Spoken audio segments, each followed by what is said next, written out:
অন্যদিকে তুমি যদি বাপ মার সেবা যত্ন ঠিক মতো করো, টাকা নাই পয়সা নাই, মদিনায় যাওয়ার জন্য মক্কায় যাওয়ার জন্য মনে বিভিন্ন রকমের আক্ষেপ, কিন্তু টাকা নাই পয়সা নাই, তোমার কোনো ব্যবস্থা নাই। পয়গম্বর বলছেন মায়ের চেহারার দিকে মহব্বতের দিকে তাকাও, মায়ের বাবার চেহারার দিকে মহব্বত করে তাকাও, আল্লাহ পাক রব্বুল আলামিন একটা কবুল হজের সওয়াব দান করবেন। পয়গম্বর এই হাদিস বলার পরে সাহাবায়ে কেরাম বললেন, ইয়া রাসূলুল্লাহ, কেউ যদি তার বাপ মায়ের দিকে 100 বারও তাকায় তাহলে কি 100 বারই মকবুল হজ হয়ে যাবে?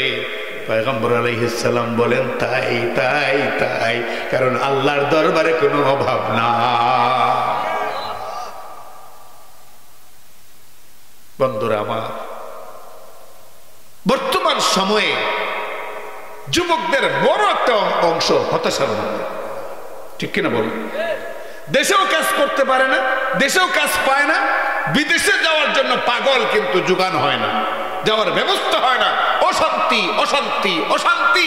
আর এই অশান্তির জীবনযাপন পরিচালনা করতে গিয়া কখনো বাইক অ্যাক্সিডেন্ট করে নগদ নগদ রাস্তায় মারা যায়, কখনো দেখা যায় যে বাস অ্যাক্সিডেন্ট করে মারা যায়, কখনো গাছ থেকে পড়ে মারা যায়। মানে কি যে একটা শুরু হয়েছে যুব সমাজের মধ্যে! কেন এত বিশৃঙ্খলা, এত হতাশা, এত হুলস্থুল? যারা মুফাক্কির ইসলাম, ইসলাম নিয়ে গবেষণা বেশি বেশি করেন, তারা মন্তব্য করেছেন অধিকাংশ জওয়ান আর যুবক আর যুবতীরা আজকে বাপ মার সাথে বিরুদ্ধাচরণ করে, তাদের আখলাকের বাইরে গিয়ে চলে, তাদের আদেশ অমান্য করে চলে। এই জন্য যুব সমাজের মধ্যে এই অশান্তি। واعبدوا الله ولا تشركوا به شيئا وبالوالدين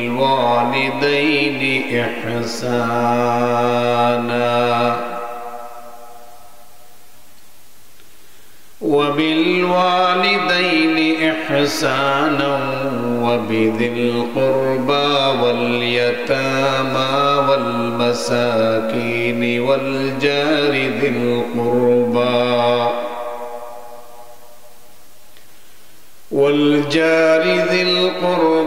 والجار الجنب والصاحب بالجنب وابن السبيل وما ملكت أيمانكم إن الله لا يحب من كان مختالا فخورا. وقال النبي صلى الله عليه وسلم أنا وكافل اليتيم في الجنة كهاتين. وقال النبي صلى الله عليه وسلم أول خصمين يوم القيامة جاران. بارك الله لنا ولكم في القرآن العظيم ونفعنا وإياكم بالآيات والذكر الحكيم. صلى الله على سيدنا ومولانا محمد وعلى آله وأصحابه وسلم. صلى الله على سيدنا ومولانا محمد وعلى آله وأصحابه وسلم. কয়েক মর্তবা এখানে যারা আছি সর্বোচ্চ মহব্বতের সাথে মহান আল্লাহ তাআলার পবিত্র নামের জিকির সর্বোচ্চ আগ্রহের সাথে সবাই উচ্চারণ করি। লা ইলাহা ইল্লাল্লাহ, লা ইলাহা ইল্লাল্লাহ, লা ইলাহা ইল্লাল্লাহ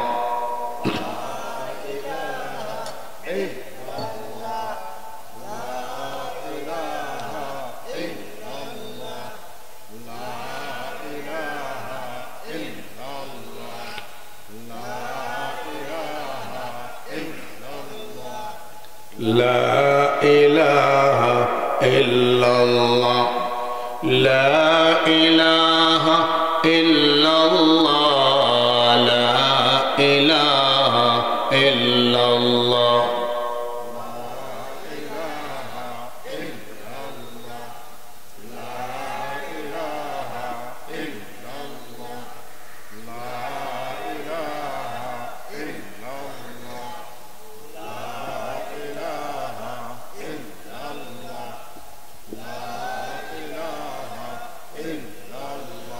لا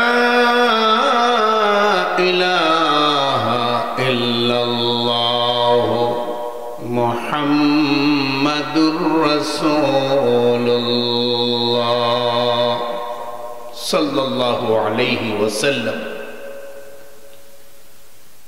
ত্রিকর মহল্লা খাদিমুল ইসলাম পরিষদ কর্তৃক আয়োজিত আজকের এই মোবারক ওয়াজ ও দোয়ার মাহফিলের মুহতারাম সভাপতি মণ্ডলী,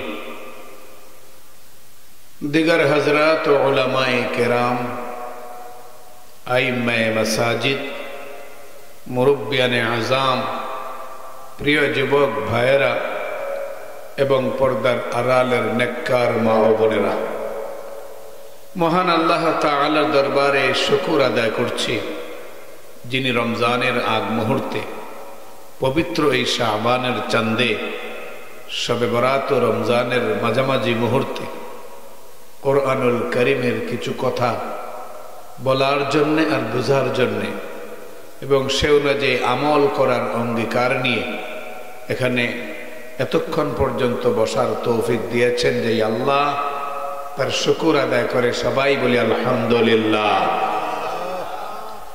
মুহতারাম হাজরিন ও উলামায়ে কেরাম, একের পর এক এই পর্যন্ত আপনাদের সামনে সবাই গুরুত্বপূর্ণ বয়ান করেছে।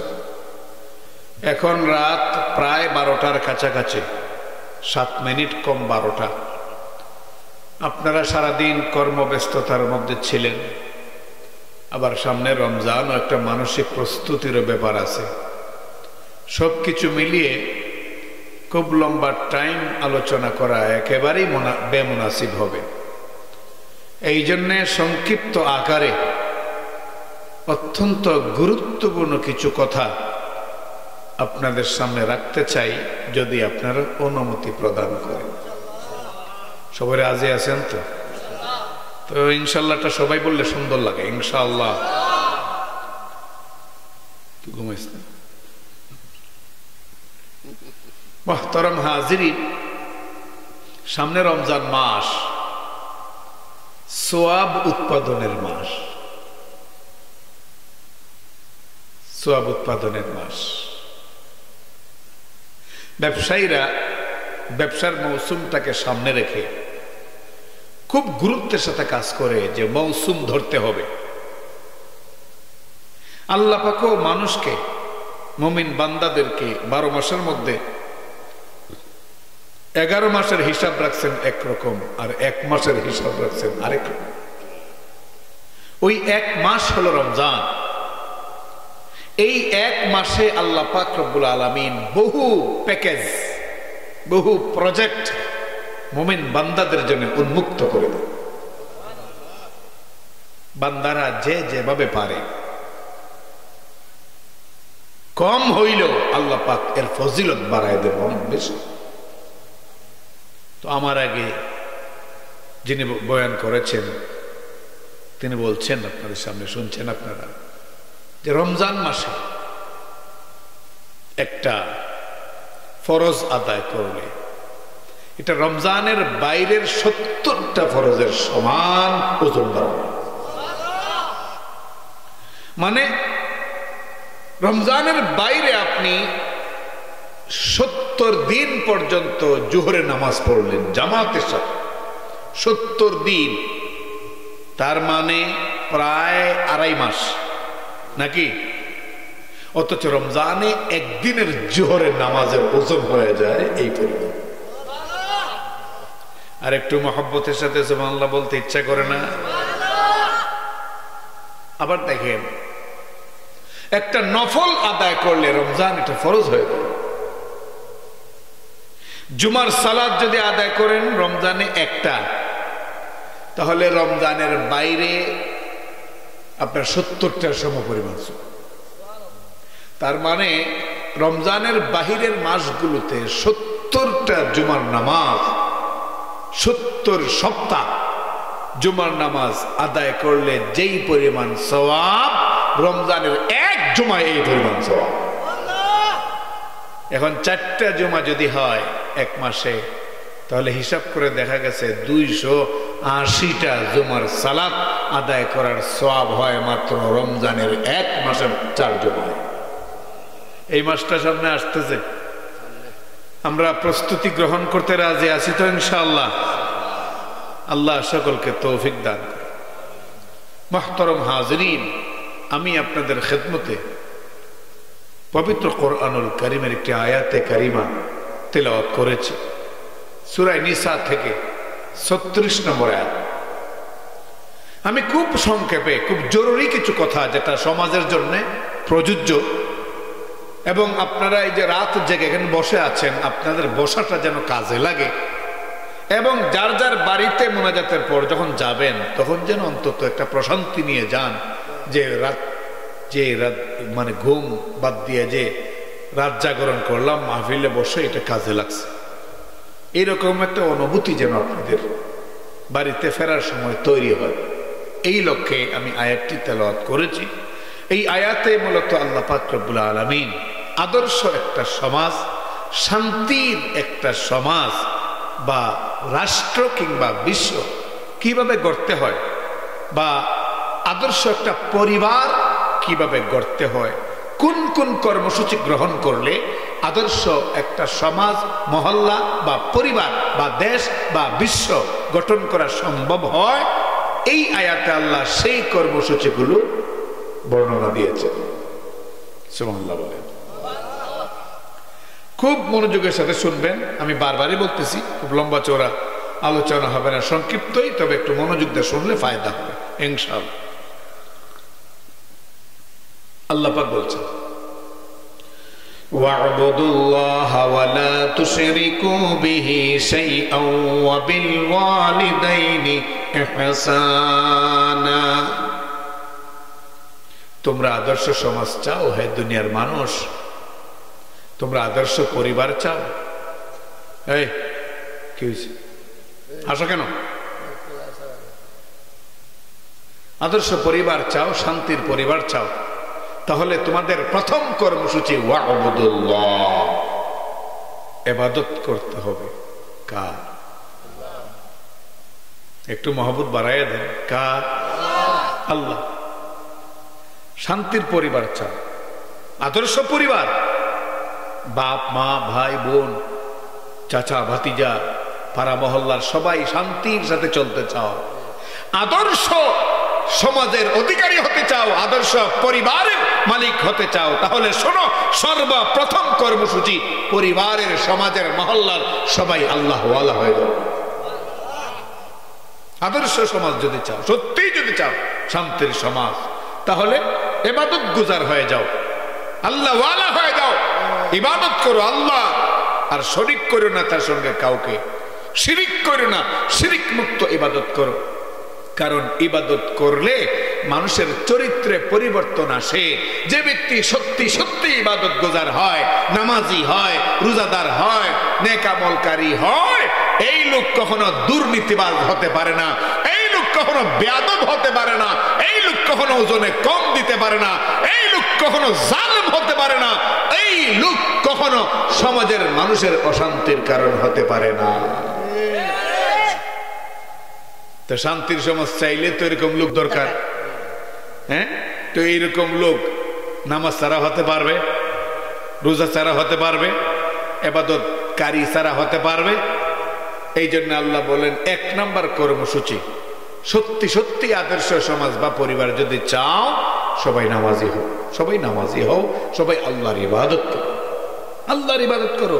বাপেও যদি নামাজ পড়ে, মা যদি সালাত আদায় করে, ভাই বোন তারাও যদি হকের উপরে থাকে, সুন্নার লেবাস গ্রহণ করে, এই পরিবারে কোনো অশান্তি হতেই পারে না। ঠিক কিনা বল? এই পরিবারে কোনো অশান্তি হতেই পারে না, কারণ এই পরিবারে একে অপরের প্রতি থাকবে সহনশীল, ভদ্র, নম্র, মার্জিত স্বভাব, তারা একে অপরের সাথে আদান প্রদান করবে। অতএব এই পরিবারে অশান্তি হতে পারবে না, হবেও না।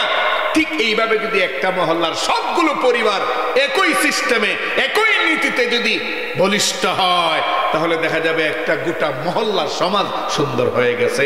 এইভাবে যদি কয়েকটা সমাজ মিলে, কয়েকটা গ্রাম মিলে, কয়েকটা থানা মিলে, কয়েকটা জেলা মিলে যদি একটা দেশ পুরো এরকম ঠিক হয়ে যায়, তাহলে কয়েকটা দেশ মিলে এরকম গোটা বিশ্বটাই ঠিক হয়ে যাবে। এই দুনিয়াতে আর অশান্তি থাকবে না। ঠিক কিনা বলেন? তাহলে 1 নাম্বার কর্মসূচি ওয়া'বুদুল্লাহ ওয়া লা তুশরিকু বিহি শাইআ। 1 নাম্বার কর্মসূচি, আদর্শ সমাজ বা পরিবার গঠন করতে চাও যদি মুসলমান, আল্লাহ পাকের দেওয়া কর্মসূচি, প্রথম কর্মসূচি আল্লাহর ইবাদত করো, আল্লাহর ইবাদত করো, শিরিক ছাড়া, শিরিক ছাড়া, শিরিক ছাড়া। সমাজের বহু লোক ইবাদত করে, আবার শিরিকও করে। আসেনি? বানিয়াচঙ্গে মনে নাই? হ্যাঁ, শিরিক করেনি? কেমনে করে একটু ধরাই দিতাম নি, বুঝতে সহজীব আপনাদের শিরিকটা কেমনে করে। কত ভাবে যে শিরিক হচ্ছে, ছেলে হয় না, মেয়ে হয় না, 3-4 বছর লেট হইলে আর সহ্য হয় না, চলে যায় খাসি জবাই করে, ড্যাগ ভরে রান্না করে চলে যায় বাবার দরবারে। যায়নি? আচ্ছা বলেন তো, ছেলে দেওয়ার মালিককে? এই আওয়াজে রাত 12টার পরে কি মানা? একটু জোরে কোন তো, ছেলে দেওয়ার মালিককে? সবকিছু দেওয়ার মালিককে। তো বাবার দরবারে গিয়া যে চাইলো, আল্লাহ ছাড়া তো কারো কাছে চাওয়া যায় না, চাইলো যে, শিরিক করলো নি, এরপরে আবার 5 ওয়াক্ত নামাজ পড়ে কি করতো কোন আপনারা? এরপরে কি করতো? এত শিরিক, আল্লাহর সঙ্গে পার্টনার দাঁড় করে দিয়েছে শাহজালাল, হে আবার নামাজ পড়ে করবে কি? শিরিক মুক্ত ইবাদত হতে হবে, শিরিক মুক্ত ইবাদত। কোন কোন পীর আছে, পীরের মুরিদানরা পীরের উপর খুশি হইয়া পীরের ব্যাপারে, ভাই জানতো একটু এটা কি? নাউযুবিল্লাহি মিন যালিক, আস্তাগফিরুল্লাহ, আস্তাগফিরুল্লাহ, আস্তাগফিরুল্লাহ। অনেক পীর আছে মুরিদানরা তেল মারে পীরে, মুর আর পীরে তেল খুব ভালো করে গ্রহণ করে। কেমনে তেল মারে শোনেন, পীরে ফুলাইবার লাগি কয়, মাওলানা মাওলানা বাবা মাওলানা, দিন দুনিয়ার মালিক বাবা মাওলানা। কিছু কইবেন না আপনারা? নাউযুবিল্লাহ কোন না, মুরব্বী যারা আছেন আপনাদের প্রতি আমার আজকে আলাদা একটা দাবি, জোরে কোন নাউযুবিল্লাহ কোন। পীরে ফুলাইতেছে মানে তেল মালিশ, মেসেজ করতেছে, মানে মেসেজ অয়েল। মাওলানা মাওলানা বাবা মাওলানা, দিন দুনিয়ার মালিক বাবা মাওলানা। ওই মুরিদান পীরকে বলতেছে, বাবা আপনি জানতেন কোন বাবা নয়, আপনার টুপিটাই 2.5 হাত লম্বা, কোনটা কিনা? আপনি দিন দুনিয়ার মালিক। নাউযুবিল্লাহ। ও বানিয়াচঙ্গের মুরব্বীরা, বানিয়াচঙ্গের মুসলমানেরা উচ্চ আওয়াজে বলেন তো, দিন দুনিয়ার মালিক কে? তো দিন দুনিয়ার মালিক হলেন আল্লাহ। সেই মালিকানা যদি চেঞ্জ করে কোনো পীরকে দেয়, ওই পীর যেমন ভণ্ড, মুরিদানটা আরো বড় ভণ্ড। এই জন্য আল্লাহ বলছেন, ইবাদত করবা, আদর্শ সমাজ গঠন করতে গিয়ে যে ইবাদত করবা, এটা হবে শিরিক মুক্ত। আমার সঙ্গে কাউকে পার্টনার দাঁড় করাইবা। 2 নম্বর কর্মসূচি, ওয়াবিল ওয়ালিদাইনি ইহসানা, ওয়াবিল ওয়ালিদাইনি ইহসানা। আল্লাহ বলেন, আদর্শ পরিবার যদি গঠন করতে চাও, সমাজ কিংবা রাষ্ট্র বা বিশ্ব, তাহলে শোনো, 2 নাম্বার কর্মসূচি, মা বাবার সঙ্গে ভালো আচরণ করো। মাতা পিতার সঙ্গে ভালো আচরণ করো, কারণ মাতা পিতাকে কষ্ট দিলে পরে যেই পরিবারে বাপ মা অশান্তির মধ্যে থাকে, যেই পরিবারে বাপ মার কোনো সম্মান থাকে না, যেই সমাজে বাপ মার কোনো সম্মান থাকে না, ওই সমাজের মানুষ যতই শিক্ষিত হোক, বাড়িঘর যত বড় দালান কোটাই হোক, ওই এলাকার মানুষ যত বেশি প্রবাসে থাকুক, ওই এলাকার মানুষ যত বেশি ইনকামই করুক, এটা আদর্শ পরিবার বা মহল্লা বা সমাজ নয়, এটা একটা অসভ্য পরিবার, অসভ্য সমাজ। একটু আওয়াজে বলো ঠিক কিনা? যেই পরিবারে মায়ের সম্মান নাই, বাবার সম্মান নাই, মায়ের ইজ্জত নাই, বাবার ইজ্জত নাই, ছেলেমেয়েরা বাপ মাকে কেয়ার করে না, এটা সভ্য পরিবার কিংবা সমাজ নয়, এটা অসভ্য পরিবার, এটা অসভ্য পরিবার। অতএব শান্তির বা আদর্শের পরিবার যদি গঠন করতে হয়, তাহলে 2 নাম্বার কর্মসূচি, মা বাবার সঙ্গে ভালো আচরণ করো, মা বাবার সঙ্গে ভালো আচরণ করো।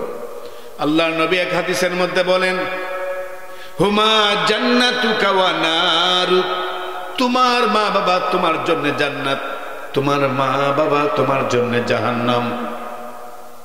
সাহাবায়ে কেরাম আশ্চর্য হয়ে গেলেন। পয়গম্বর একই মজলিসে বসে একই টাইমে পয়গম্বর একবার বললেন মা বাবা তোমাদের জন্য জান্নাত, আবার বললেন মা বাবা তোমাদের জন্য জাহান্নাম। কেমনে এটা সম্ভব? প্রশ্ন করলেন, ইয়া রাসূলুল্লাহ, মা বাবা আমাদের জন্য জান্নাত তা বুঝতে পারলাম, কিন্তু জাহান্নাম কেমনে হয়?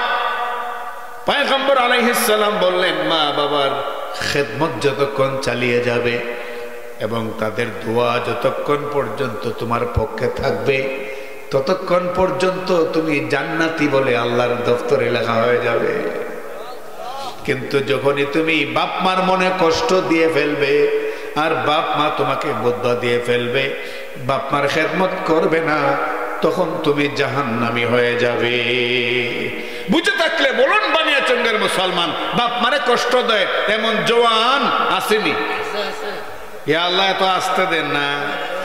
আপনাদের ত্রিকর মহল্লায় কম থাকতে পারে, কিন্তু সারা দেশ ঘুরি, কত জায়গায় যায়, কত মুরব্বীর চোখের পানি আমাদের সামনে ঝরে, আর পরিবারের কথা স্মরণ করে তখন কাহিনীগুলো যখন গায়, নিজেরও চোখের পানি এসে যায়। কত ছেলেরা আছে, কত যুবতীরা আছে, মা বাবার প্রতি কোনো কেয়ার নেই, মা বাবার প্রতি কোনো খেয়াল নেই, কিন্তু বিয়ে করার পর দেখা যায় শ্বশুর শাশুড়ি নিয়ে খুব ব্যস্ত। আসেনি? নিজের বাপকে আব্বা বলতে লজ্জা পায়, বলে না। নিজের মাকে আম্মা বলতে লজ্জা পায়, কিন্তু বিয়ের পরে আব্বা আম্মা, আব্বা আম্মা, ওই শ্বশুর শাশুড়িরে বাপ মা কইতে কইতে ফেনা তুলে। আওয়াজ করে বলুন ঠিক কিনা? যারাই আছেন একটু আন্তরিক হইয়া বসেন আর আমার কথার জবাব দিয়ে, তাহলে কিছু কথা বেরোইব আমার কাছ থেকে। আর যদি কর না হুজুর তাড়াতাড়ি ছাড়েন, আই এম রেডি। কয়েকটা কথা শুনতে রাজি আছেন তো? আল্লাহু আকবার কবীর। সামনে তো রমজানই, আর তো মাহফিলও নাই। মুহতারাম হাজিরিন, বাপ মা অনেক বড় মহাধন, মহারত্ন। কখনো এই জায়গাটায় ভুল করবেন না। এই জায়গাটায় ভুল করে পৃথিবীর বহু বহু বিজ্ঞানী, ডাক্তার, ইঞ্জিনিয়ার, আলেম, ইমাম, খতিব, চেয়ারম্যান, মেম্বার, মন্ত্রী, মিনিস্টার ধ্বংস হয়ে গেছে এই জায়গায় ভুল করে। বাপ মার প্রতি সদয় হন, বাপ মার খেদমত করেন। 3টা জিনিস পাওয়া যায় দুনিয়া। কয়টা জিনিস? আরো জোরে বলেন। বাপ মার খেদমতে, তাদের সঙ্গে ভালো আচরণে আল্লাহ সুবহানাহু ওয়া তাআলা 3টা জিনিসের মালিক বানায় দেন। 1 নম্বর, আল্লাহ পাক রব্বুল আলামিন ধনী বানায় দেন। সুবহানাল্লাহ কইতেন না? ধনী বানায় দেন। 1 নম্বর, আল্লাহ পাক রব্বুল আলামিন ধনী বানায় দেন। আর 2 নম্বর, দুনিয়াতে ইজ্জতওয়ালা জীবন দান করেন। যেদিকে যাবেন মানুষ ইজ্জত করবে, যদি আপনি ঠিকই মায়ের দোয়া প্রাপ্ত হন, বাবার দোয়া প্রাপ্ত হন। যেখানে যাবেন, একটা দোকানে যাবেন একটা সদাই কেনার জন্য, আরো 10 জনকে রেখে আপনাকে দিয়ে দিবেন, কারণ ওই দোকানদারের অন্তরে আল্লাহ ঢেলে দিবেন যে লোকটা এসেছে, এই লোকটা তার বাপ মার বড় ভক্ত, সম্মানী ব্যক্তি, সম্মান দেও। আপনি যাবেন মাছ বাজারে, তো মাছের মালিক দোকানদার আপনাকে আগে দেয়া দেবে। আপনি কোনো একটা কাজে যাবেন, আপনি গাড়ি চালান, আপনি গাড়ি পাম্পে গ্যাস নেবেন, লাইনে দাঁড়াইছেন, দেখবেন আপনি ছিলেন না, জানেন না, কিছু না, পিছের দুই ড্রাইভার বলবে ভাই আপনি আগে পড়েন, আমরা একটু পড়ে নিই, সমস্যা নেই। এইভাবে আল্লাহ পাক সম্মানিত করবেন। আর 3 নাম্বার হইল আল্লাহ পাক জান্নাত দান করবেন। সুবহানাল্লাহর আওয়াজ তো কই জান্নাতে না গেলে হইব না, যাওয়া লাগবো। কোন সুবহানাল্লাহ জোরে কোন। রাসূল করিম সাল্লাল্লাহু আলাইহি ওয়াসাল্লাম আরেক হাদিসের মধ্যে বলেন, খুব মনোযোগ দিয়ে শুনেন। নবী করিম সাল্লাল্লাহু আলাইহি ওয়াসাল্লাম বলেন, রিদার রাব্বি ফি রিদাল ওয়ালিদ ওয়া সাখাতুর রাব্বি ফি সাখাতিল ওয়ালিদ। পয়গম্বর আলাইহিস সালাম বলেন, আল্লাহ পাকের সন্তুষ্টি নির্ভর করে আব্বা আম্মার সন্তুষ্টির উপরে। সুবহানাল্লাহ। সহজ বাংলায় বলে, আব্বা আম্মা খুশি তো আল্লাহ খুশি। এরপরে পয়গম্বর বলেন, ওয়া সাখাতুর রাব্বি ফি সাখাতিল ওয়ালিদ। আর বাপ মা যদি অসন্তুষ্ট হয় তাহলে এর উপরে নির্ভর করে আল্লাহ পাকের অসন্তুষ্টি। তার মানে তোমার আব্বা আম্মা অসন্তুষ্ট তো আল্লাহ অসন্তুষ্ট। তুমি বাপ মার প্রতি খোঁজখবর নিবে না, বাপ মার প্রতি কোনো খেয়াল করবে না, আর পীরের বাড়িতে তুমি দুধ নিয়ে যাইবা, গাছের প্রথম ফল নিয়ে যাইবা, আর এই বানিয়াচঙ্গের হাওয়ারের সেই কি কইটা রে বিরুন চাল নিয়ে তুমি যাইবা তোমার পীরের দরবারে। তোমার পীর এটা শয়তানের মতো শুধু খাবে, কিন্তু তুমি যে দান করলা, খাওয়াইলা, 1 কড়ি পরিমাণ কোনো সওয়াব হবে না, কারণ তুমি বাপ মার বড় অবাধ্য। বাপ মার অবাধ্য। শুধু তাই নয়, তোমার বাপ মা তোমার উপরে বদদুয়া দিয়ে যাচ্ছে, কারণ তুমি তোমার স্ত্রীর পক্ষ নিয়ে তোমার বাবাকে কষ্ট দিয়েছ, তোমার শ্বশুরের সামনে তোমার বাবাকে অপমান করেছ, তোমার মায়ের সামনে, তোমার শাশুড়ির সামনে তোমার মাকে ছোট করেছ, এই স্ত্রীর পক্ষ ধরে। এই অবস্থায় তুমি যদি বছরে বছরে উমরাও করো, হজ করো, আল্লাহর কসম তোমার একটা উমরা, তোমার একটা হজ আল্লাহর দরবারে কবুল হবে না। অন্যদিকে তুমি যদি বাপ মার সেবা যত্ন ঠিক মতো করো, টাকা নাই, পয়সা নাই, মদিনায় যাওয়ার জন্য, মক্কায় যাওয়ার জন্য মনে বিভিন্ন রকমের আক্ষেপ, কিন্তু টাকা নাই, পয়সা নাই, তোমার কোনো ব্যবস্থা নাই। পয়গম্বর বলছেন, মায়ের চেহারার দিকে, মহব্বতের দিকে তাকাও, মায়ের বাবার চেহারার দিকে মহব্বত করে তাকাও, আল্লাহ পাক রব্বুল আলামিন একটা কবুল হজের সওয়াব দান করবেন। পয়গম্বর এই হাদিস বলার পরে সাহাবায়ে কেরাম বললেন, ইয়া রাসূলুল্লাহ, কেউ যদি তার বাপ মায়ের দিকে 100 বারও তাকায় তাহলে কি 100 বারই মকবুল হজ হয়ে যাবে? পয়গম্বর আলাইহিস সালাম বলেন, তাই তাই তাই, কারণ আল্লাহর দরবারে কোনো অভাব না। বন্ধুরা আমার, বর্তমান সময়ে যুবকদের বড় একটা অংশ হতাশার মধ্যে, ঠিক কিনা বলুন? দেশেও কাজ করতে পারে না, দেশেও কাজ পায় না, বিদেশে যাওয়ার জন্য পাগল, কিন্তু যোগান হয় না, যাওয়ার ব্যবস্থা হয় না, অশান্তি অশান্তি অশান্তি। আর এই অশান্তির জীবনযাপন পরিচালনা করতে গিয়া কখনো বাইক অ্যাক্সিডেন্ট করে নগদ নগদ রাস্তায় মারা যায়, কখনো দেখা যায় যে বাস অ্যাক্সিডেন্ট করে মারা যায়, কখনো গাছ থেকে পড়ে মারা যায়। মানে কি যে একটা শুরু হয়েছে যুব সমাজের মধ্যে! কেন এত বিশৃঙ্খলা, এত হতাশা, এত হুলস্থুল? যারা মুফাক্কির ইসলাম, ইসলাম নিয়ে গবেষণা বেশি বেশি করেন, তারা মন্তব্য করেছেন অধিকাংশ জওয়ান আর যুবক আর যুবতীরা আজকে বাপ মার সাথে বিরুদ্ধাচরণ করে, তাদের আখলাকের বাইরে গিয়ে চলে, তাদের আদেশ অমান্য করে চলে। এই জন্য যুব সমাজের মধ্যে এই অশান্তি। আল্লাহ, এই বাংলাদেশে এমনও ঘটনা শুনছি, ছেলে তার বাবার বিরুদ্ধে বিচার বসাইছে, ছেলে বাবার বিরুদ্ধে বিচার বসাইয়া পাড়া পঞ্চায়েতের মুরব্বী নিয়ে আসছে। মুরব্বীকে সবাই ভালো না কিছু আছে? হ্যাঁ, টাকা খাইয়া বিচার করে এমন কিছু আসেনি? থাকলে ভয় পায় না, জোরে এখন আসেনি? এরা যে টাকাটা খায়, এইটা খাওয়ার ফজিলত হইল কুত্তার বিষটা খাইলে যে ফজিলত, এই বিচার করতে গিয়ে টাকা খাইলে সেম ফজিলত। এখন আপনারাই বের করেন ব্যাখ্যা করিয়া যেটা কেমন ফজিলত। টাকা খাইয়া বিচার করেনি তো এই মুরব্বীরা ইয়া পেস লাগাই দেয়। উচিত ছিল, পোলা বুঝে নাই, বাবার বিরুদ্ধে বিচার বসাইয়া দিছে সালিশ, ঠিক আছে, মুরব্বীরা বুঝদার, ছেলেটার দুইটা ধমক দেয়, বলবে এই বেটা কার বিরুদ্ধে কি বলার জন্য আমাদেরকে নিয়ে আসছে? তোর না বাবা লাগে, তোর না বাবা লাগে, তোর না জন্ম দিছে, নিজে না খাইয়া তোর বড় করছে খাওয়াইয়া, এখন না হয় তোর কষ্টই দিল, তুই বাপের বিরুদ্ধে বিচার বসাইছিস। বুঝানোর দরকার ছিল না? নেই, এটা না বুঝাইয়া এমন ভাবে সুন্দর করে বাইন লাগাই দেয়। এরপরে ছেলে আর বাপে দেখা যায় আরো 24 বছর যায়, একজনের চেহারার দিকে আরেকজন থাকে না। বাস্তব না বাস্তব না? আমি সব বানায় কইতেছি? আমি কি সব বানায় কইতেছি?